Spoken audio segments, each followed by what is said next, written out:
Amados hermanos, tenemos que hablar de la fe sobrenatural hoy día porque esta parábola parece, este milagro de Cristo, el milagro del sordomudo que dice este evangelio, o del sordo tartamudo como dice la traducción de Nácar Colunga, los dos erróneamente, porque en realidad era un mogilalon, como dice el texto griego, o sea, un tartajoso, como dicen los españoles. Es una figura de la fe, sin duda, de la fe sobrenatural. Entonces empezó a oír y a hablar normalmente, y este hombre ha hecho oír a los sordos y hablar a los mudos.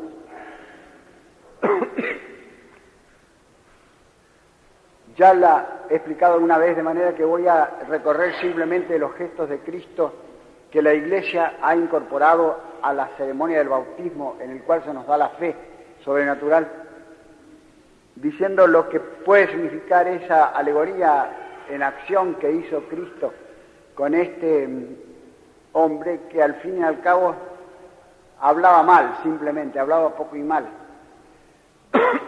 Primeramente lo apartó de la muchedumbre, porque para adquirir y conservar la fe hay que apartarse del mundanal ruido, como dice el poeta. Hay muchos que son sordos porque tienen la cabeza llena de ruidos, simplemente. Y después levantó los ojos al cielo, porque la fe es un don de Dios, es una gracia. Y después dio un gemido, porque esa gracia le iba a costar a él mucho, le iba a costar la vida obtener esa gracia para los hombres. Y después mojó el dedo en saliva, no escupió, como dice la Vulgata, sino que mojó el dedo en saliva y se lo puso en la lengua al mudo, porque para significar la predicación, la palabra de Dios en la boca del hombre, que es el origen de la fe. Y después los dos dedos índices se los puso en las orejas al tartajoso, para significar que la fe es por el oído, como dice San Pablo, fides es auditum. Y después dijo una palabra en una lengua extraña, en caldeo, probablemente éfeta, que significa ábrete, porque la fe es un lenguaje extraño para nosotros, no es nuestra lengua natal. Nuestra lengua natal es la razón, es una cosa añadida a un lenguaje aprendido.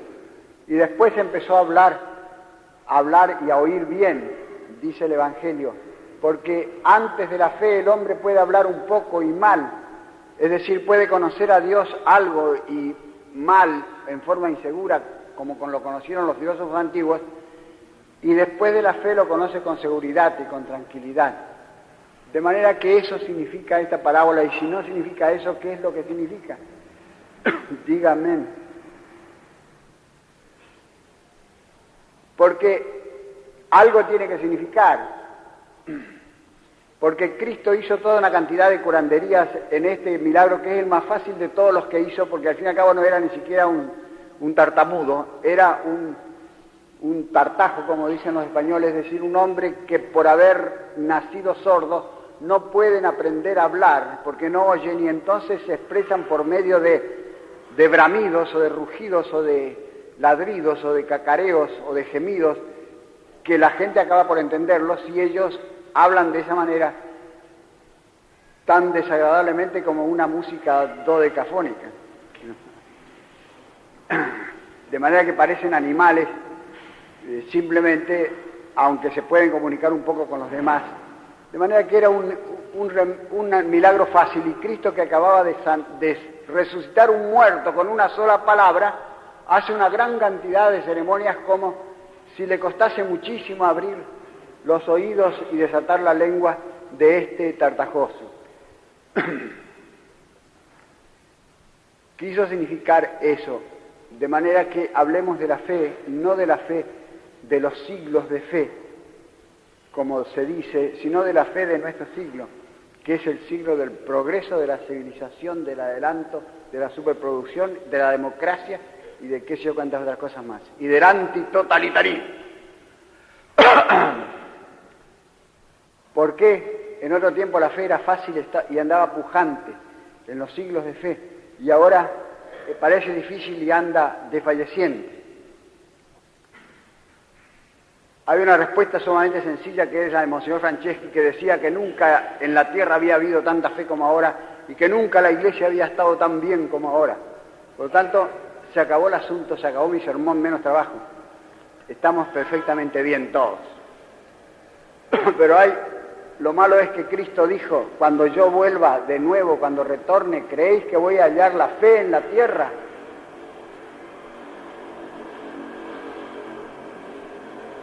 Lo cual quiere decir que algún día, si no ahora, algún día la fe va a desfallecer y va a aflojar en el mundo. ¿Y por qué?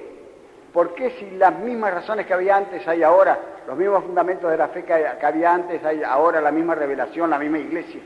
¿Por qué tiene que pasar eso en el mundo? Podemos ponernos en los zapatos de los hombres de los últimos días, sea que estén próximos, sean que estén lejanos, y preguntarnos de nuevo por qué la fe ahora es débil y antes era fuerte, por qué antes hacía grandes conquistas y ahora parece batirse en retirada. Y esa respuesta yo no la sé, no sé por qué. Pero si hubiese más fe hoy día que nunca en el mundo, entonces, ¿por qué hay tantos desastres y tantas aberraciones y tantas degeneraciones, tantas desgracias, incluso catástrofes físicas? Cada día una que parece que la ira de Dios está circulando por los aires montada en unos platos voladores. En una revista de estas nuevas que se llama Extra, leí que en la ciudad de Buenos Aires hay 200.000 degenerados sexuales o homosexuales, y siento tener que decir esa palabra acá. No sé cómo saben el número. El consuelo que dan es que en todas las grandes ciudades del mundo pasa lo mismo, dicen ellos. Ahora bien, en Roma, en tiempo de San Pablo pasaba lo mismo, y San Pablo dice en su epístola a los romanos que eso es un castigo de Dios por el ateísmo de los paganos, de los griegos y de los romanos, los cuales, pudiendo por medio de la razón natural conocer la existencia de Dios, no han querido conocerla. ¿Qué relación hay entre el ateísmo y la homosexualidad? ¿Qué tienen que ver los cánones con los rábanos, dicen los españoles? Yo no sé, pero San Pablo lo dice, que es por el ateísmo que existía esa degeneración corporal, quizá porque el ateísmo es una degeneración mental y una cosa corresponde a la otra. Después está esa otra degeneración de que están hablando siempre, de que están hablando tanto ahora, de la limitación o supresión de los nacimientos.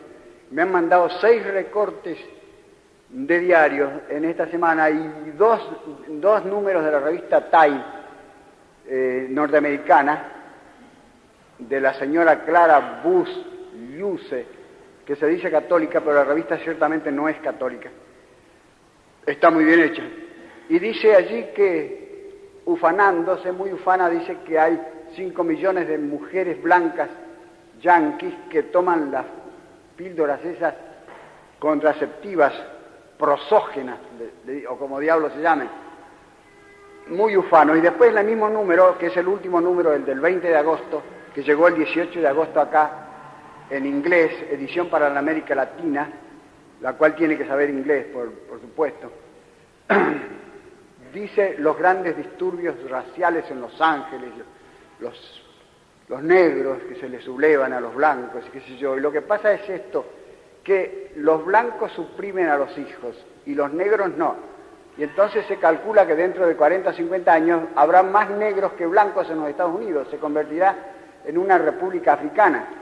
Y como los blancos se la ven venir, entonces inventan el Ku Klux Klan y la segregación y toda clase de trucos para dominar y oprimir a los negros, porque les tienen miedo, y entonces los negros se les sublevan.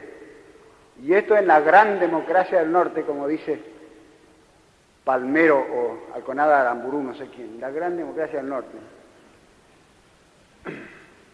Este cuento de supresión de los nacimientos, que la Biblia llama onanismo y le califica de cosa abominable, y que ahora llaman pulcramente la demografía controlada o la paternidad racional. es también una degeneración y es probablemente un castigo por la falta de fe. Como dijo el obispo de Cali en Colombia en una pastoral que dio sobre esto, con motivo de la gran asamblea que se convocó en Colombia para, como veremos, o como pueden ver ustedes en los diarios últimos de ahora, para recomendar a todo el mundo en general, y a Sudamérica en particular, y a la Argentina en particularísimo, que supriman los chicos lo más que puedan, porque así hay más comida para los que quedan, y después se transforma todo en una especie de paraíso terrenal. En cambio, si no hacen eso, dicen, va a venir la miseria, el hambre y el comunismo. De manera que gobernar es poblar, dijo Alberdi, y se quedó soltero. Y estos dicen, gobernar es despoblar, y se casan, y además quieren que los curas se casen encima, para complicarlo más. Estos los que quieren que los curas se casen. De manera que ha habido 2 congresos en estos últimos días, 3 se puede decir, uno en la Argentina, aquí otro en Cali de Colombia, para recomendar esta aberración que va en contra de uno de los instintos fundamentales del ser humano y que muestra que la humanidad parece estar degenerando, parece estar perdiendo incluso los impulsos fundamentales que ni los negros no los pierden, ni los salvajes no los pierden, ni los civilizadísimos yanquis los pierden, y quieren que todo el mundo los pierda a imitación de ellos, el que vaya siguiendo. El Congreso argentino fue presidido por el súper sabio y súper premio Nobel Bernardo Usay, y el Congreso colombiano fue presidido por el presidente de Colombia, Lleras Camargo, y los dos recomendaron muy instantemente ese control de la demografía, de la explosión demográfica que dicen ellos que hay en América del Sur. Simplemente porque en América del Sur la gente tiene más hijos que en Norteamérica, hay una explosión demográfica que nos va a hacer saltar a todos por el aire. Y dicen que la Iglesia Católica no desaprueba, o aprueba, o va a aprobar eso, lo cual es una solemne mentira, como se vio en la pastoral, que entonces mismos, muy discreta la pastoral, pero diciendo la doctrina de la Iglesia, el obispo de Cali, diciendo que esos son medios inmorales y dañinos, que la Iglesia tiene otros medios para regular la población y para evitar todas esas explosiones demográficas que estos ni saben si van a pasar o no. Primero de eso pueden pasar otras explosiones peores, que son las de la bomba atómica, y entonces sí que se va a disminuir la gente y va a quedar poca gente y mucha comida para los que quedan. En fin, estos yanquis lo mejor que podían hacer sería arreglar su demografía democrática y dejar en paz a la demografía democrática de la América del Sur. Cuenta en el otro número de Time que tengo,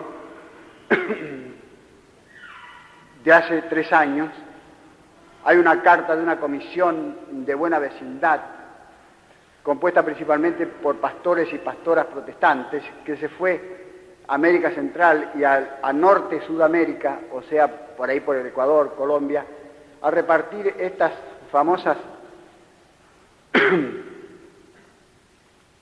píldoras prosógenas a los pobres de Sudamérica, a los pobres ignorantes de Sudamérica que no conocen los adelantos de la civilización, diciéndoles que es cierto que tienen algunos efectos secundarios, como dijeron también en los 2 congresos, tienen efectos secundarios, no se puede negar, pero no son efectos secundarios. Es decir, son efectos secundarios menos secundarios que los efectos de otros métodos como el aborto, por ejemplo.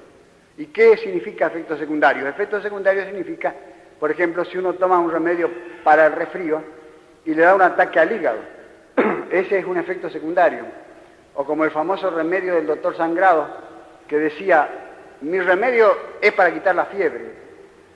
Mi remedio le quitó la fiebre, el enfermo se murió, pero la fiebre yo se la quité. La muerte fue simplemente un efecto secundario. Así también estas píldoras accionan sobre el cerebro, no sobre la matriz, ni los ovarios, sino sobre el cerebro directamente para impedir la ovulación. Y tienen a veces el efecto secundario de dejarla idiota a la madre o de dejarla neurasténica. Pero al fin y al cabo, que se sacrifiquen unas cuantas mujeres o muchas mujeres por el bien común de la humanidad, para restaurar el paraíso terrenal en la humanidad por medio del control de los nacimientos. Lo que pasó lo que le pasó a esa comisión, que se queja muchísimo en esa carta, de lo que le pasó en América del Sur, que fue que los corrieron a estacazos, la gente pobre no quería las píldoras y a veces lo corrían a palos, de manera que concluyen ellos en la carta que los sudamericanos son atrasados, incultos, retrógrados, salvajes, bárbaros y que yo cuantas cosas, y todo eso debido a la malísima educación que le da la Iglesia Católica. De modo que estos, yo creo que son efectos, estas degeneraciones y otras muchas que podría traer acá si hubiera tiempo, por ejemplo, los 700.000 espiritistas que hay en la ciudad de Buenos Aires, son efectos de la falta de fe, del entibiamiento de la fe en el mundo. Van a buscar remedios complicados que son peor que la enfermedad porque han dejado los remedios naturales y los remedios sobrenaturales de la religión que mantenían en otro tiempo al mundo en paz y en tranquilidad y ahora no saben qué hacer con este mundo desordenado. De manera que yo creo que realmente está en receso y está en bajante la fe en el mundo y me atrevería ahora a discutir con Monseñor Franceschi ahora que está muerto, porque antes cuando estaba vivo nunca jamás me animé